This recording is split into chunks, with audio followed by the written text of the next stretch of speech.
Minute की कहानी के साथ मैं इस बैच को शुरू करना चाहूँगा। तो किस्सा कुछ इस तरह से है कि अकबर के दरबार में नवरत्न रहते थे। उन नवरत्नों में से एक है आपका तानसेन। आप सब लोग जानते होंगे तानसेन यानी कि रामतनु पांडे। तो तानसेन ने इतना बेहतरीन राग अकबर के दरबार में बजाया है कि अकबर दंग रह जाता उसके साज को सुन के। क्योंकि मियाँ का राग बोलते हैं, जो राग था तानसेन का, कहते हैं कि वो मंत्र मुग्ध कर देता था। वो ऐसा ऐसा राग होता, ऐसा संगीत तानसेन बजाते थे। तो अकबर ने एक दिन उनकी तारीफ में कहा कि तानसेन, तुम्हारे जैसा संगीतज्ञ इस पूरी दुनिया में नहीं होगा। तो तानसेन ने कहा कि नहीं जापनाह, आप गलत कहते हैं।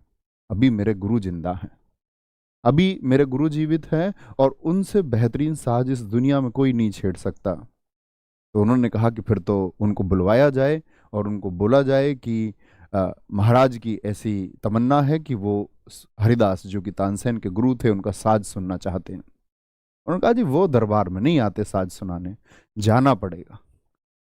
तो वो पहुंच गए। उन्होंने कहा जी तानसेन से कहा कि अब अपने गुरु हरिदास को बुला के लाओ कि अकबर आए। बोले जी नहीं, बुलाने से भी साज नहीं छेड़ेंगे, वो तो अपनी मर्जी से साज छेड़ते हैं। छुप के बैठना पड़ेगा, साज सुनना है, कहने से साज सुनाएंगे भी नहीं। वो छुप के बैठ गए। रात 12 बजे स्वामी हरिदास ने राग छेड़ा तो अकबर सच में दंग रह गया।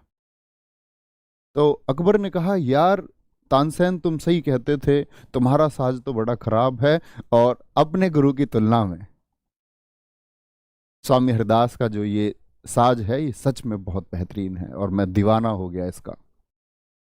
तो उन्होंने कहा कि ऐसा क्यों है, पर तुम ये क्यों नहीं बजा सकते, तुम ये क्यों नहीं सीख सकते, ये तरंगे तुम क्यों नहीं पैदा कर सकते।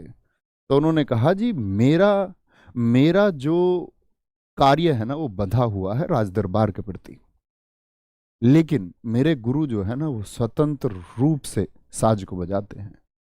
तो मित्र, अध्ययन भी ऐसी ही चीज है, इसको स्वतंत्र रह के करना, बहुत ध्यानपूर्वक करना, अन्य बंधनों को तोड़ के करना। कहते हैं कि पढ़ाई अन्य बंधनों को और अध्ययन अन्य बंधनों को तोड़ के किया जाता है, और अगर आप इसमें डूब गए तो उतना ही बेहतरीन साज, उतना ही बेहतरीन रैंकिंग, उतने ही बेहतर टॉपर लिस्ट में, उतना ही मेरिट में ऊपर आपका स्थान आना तय है। इतनी सी कहानी थी, इसके बाद इसको शुरू करते हैं, ठीक है।